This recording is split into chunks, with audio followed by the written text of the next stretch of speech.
Vamos lá, galera. Aconteceu um negócio engraçado agora. Porque expliquei a aula todinha, resolvi os dois exemplos. Quando eu olhei, eu não tinha colocado a máquina para filmar. Então, eu falei sozinho aqui durante uma meia hora. Mas vamos lá. O que a gente vai ver agora? Campo magnético de um solenoide. Certo? Então, solenoide, isso aqui são as espiras, né? A e B, entrada e saída de corrente. E aqui eu tenho como se eu tivesse um bastão que é enrolado em forma de espira, tá certo? Você veja que a corrente entra aqui e sai lá do outro lado. Entrada e saída da corrente. Esse L é o comprimento da espira. E lembrando que o vetor ele sai do polo norte e entra no polo sul. Beleza? Então ele dá essa curva aqui, ó. Do outro lado a mesma coisa. Então esse vetor, nós vamos determinar ele por B igual a μ. μ é aquela constante que a gente já viu, vezes N, vezes I, dividido por L. Então esse I é a corrente. Esse N é o número de espiras. Esse μ é a constante. Lembra que a constante é 4π vezes 10 a menos 7. E esse L é o comprimento das espiras. Então é só essa formulazinha aí que a gente vai utilizar. Aí eu coloquei aqui, ó, o primeiro exemplo, ele diz um solenoide de 500 espiras. Então nós temos ali N, está aqui, ó, questão 1, N é igual a 500 espiras. Por metro, então L é igual a 1 metro. É percorrido por uma corrente de 2 amperes, I igual a 2 amperes. Determinar o vetor campo indução magnética no seu interior. Então vamos jogar isso aqui nessa formulazinha aqui. Então nós vamos ficar com B é igual a 4 vezes 10 a menos 7π vezes N 500 dividido, vezes a corrente 2 amperes dividido por 1. O comprimento é só 1 metro. Então nós vamos ficar com 4 vezes 500 dá 2.000, 2.000 vezes 2, 4.000, π vezes 10 a menos 7. Esse 4.000 eu posso escrever 4 vezes 10 a terceira vezes π vezes 10 a menos 7. Então no final eu vou ficar com B igual a 4. 10 a menos 3 vezes 10 a menos 7 dá 10 a menos 4. Π, a unidade é o Tesla. Pronto, a questão, o exemplo 1 é só isso aqui. Vamos para o exemplo 2. No exemplo 2, o que é que nós temos? Um solenoide de 1000 espiras, exemplo 2. Então, o número de espiras é igual a 1000. Por metro, então L é igual a 1 metro. É percorrido por uma corrente de intensidade I.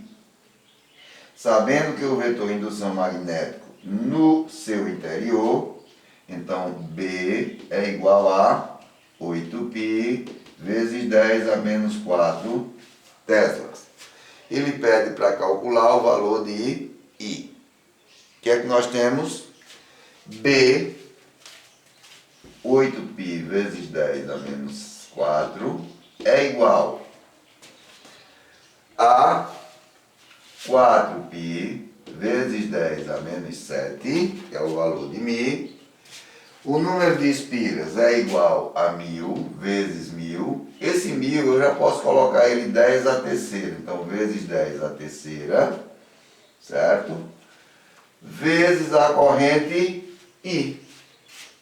Dividido por 1, né? Não precisa nem colocar, mas vou colocar aqui, dividido por 1, que é o comprimento da espira. Nós vamos ficar agora com 8π vezes 10 a menos 4 igual a 4 vezes 10 a menos 4π vezes i. Vamos simplificar? Se eu passar dividindo, π com π eu posso cortar. 10 a menos 4, 10 a menos 4 eu posso cortar. Né? Vai sobrar o quê? 4i igual a 8. I é igual a 8 dividido por 4. Então essa solenoide é atravessada por uma corrente de 2 amperes. Também uma questão fácil, né?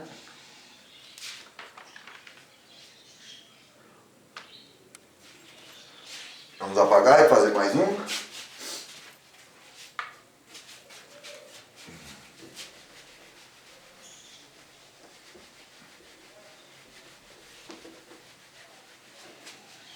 Mais um exemplo. Um solenoide, o solenoide da figura é percorrido.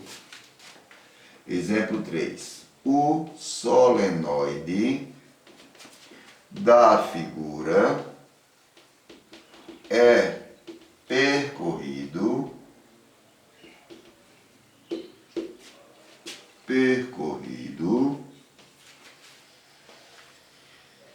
por uma corrente contínua. Por uma corrente contínua. Se a corrente tiver o sentido indicado, se a corrente tiver o sentido indicado, qual dos lados do solenoide se comportará? Qual dos lados do solenoide se comportará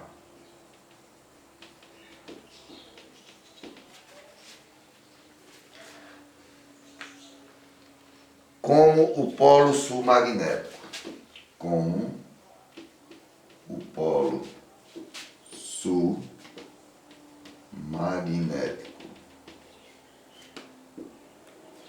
Então ele deu ali um solenoide com esse formato aqui.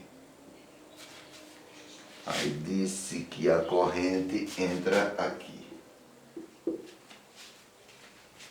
Tá certo?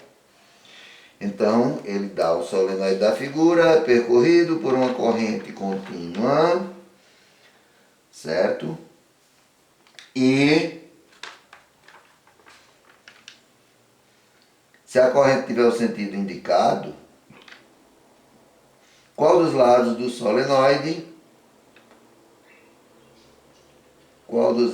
solenoide se comportará como o polo sul? Tá certo? Então nós vamos ver, a direção sempre é perpendicular ao plano das espiras, tá certo? E nós vamos ter isso aqui. Se ela entra no polo norte, tá certo? Então quem vai se comportar como o polo sul é esse aqui. Se eu trocar a posição, aí vai depender. Se eu trocar a posição e essa corrente entra no polo sul, se essa corrente entrar no polo sul, então esse aqui vai ser o polo norte. Ele pergunta qual dos lados do solenoide se comportará como o polo sul magnético. Então, ó, como eu tinha mostrado aqui que o sentido de entrada e saída sai do polo norte e entra no polo sul, não é isso? sai do Polo Norte e entra no Polo Sul. Então, se o Sul for lá, vai sair aqui no Norte, então o campo magnético Sul vai ser o ponto lá. Se ele entrar pelo Polo Norte, ele vai sair aqui no vermelho, o Polo Sul. A pergunta era só isso, tá certo? Aí nós vamos falar agora de eletroímã. É só uma parte teórica, certo? Só para eu pontuar aqui para você entender o que é eletroímã.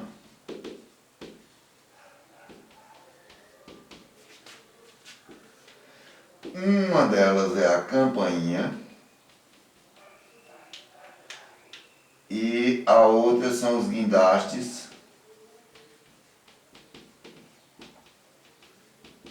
feitos através de ímã, certo? Então, o que é que acontece na campainha? Como é que a campainha funciona? Porque essa parte de eletroímã ele é muito usado nas indústrias, certo?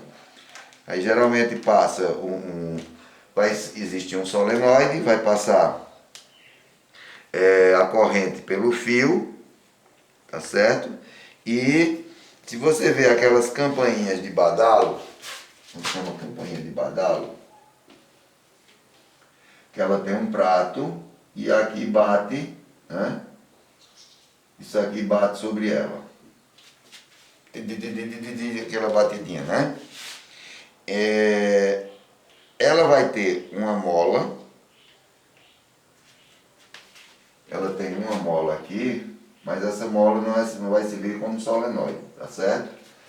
E essa mola é quem faz com que o badalo vá bater no pratinho o tempo todo, né? Tá certo? Então, você vai ter a entrada de tensão, lembrar lá de... certo? E você vai ter um botão, vou colocar ele aqui, um botão que aciona a campainha, tá certo? Do outro lado você vai ter um solenoide, que nós vamos chamar aqui de eletroímã. Então a corrente, quando atravessa aqui, certo? Quando vem para cá, o que é que acontece? Ele aciona o eletroímã e o eletroímã vai fazer com que esse badalo seja atraído. Então ele bate e a mola volta e fica batendo e voltando, né? Ele vai fazendo esse movimento aqui. Essa é uma das aplicações do eletroímã.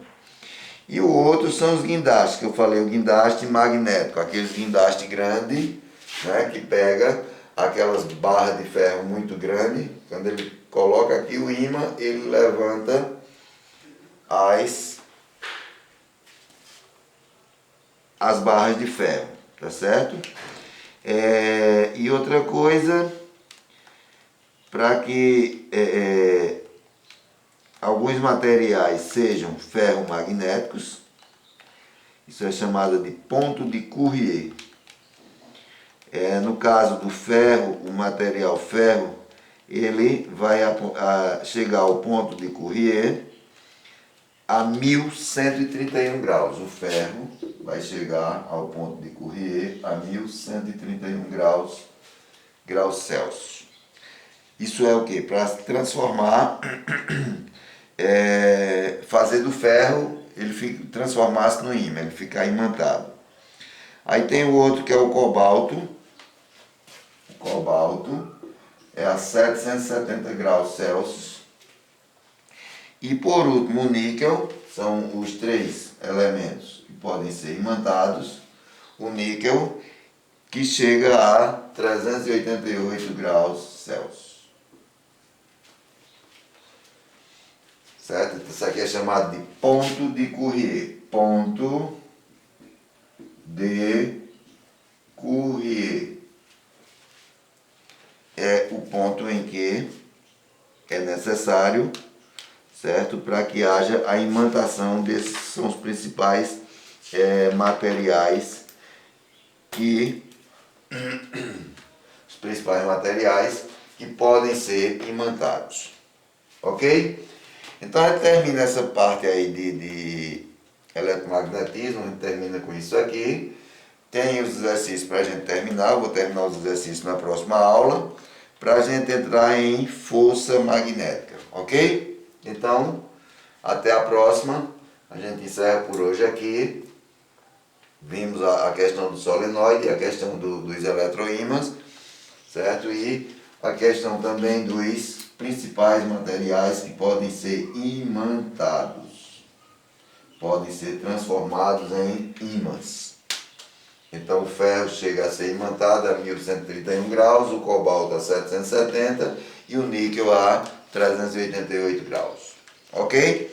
Então próxima aula a gente vê isso aí e vamos combinar o que eu falei na aula passada, né? No caso de nós pegarmos a nota do COEP, vai valer metade, vai valer 5, certo? E os outros 5 a gente vai fazer as atividades. Então eu vou organizar as atividades para vocês já irem adiantando essas atividades. Ok? Bom final de semana a todos e até a próxima.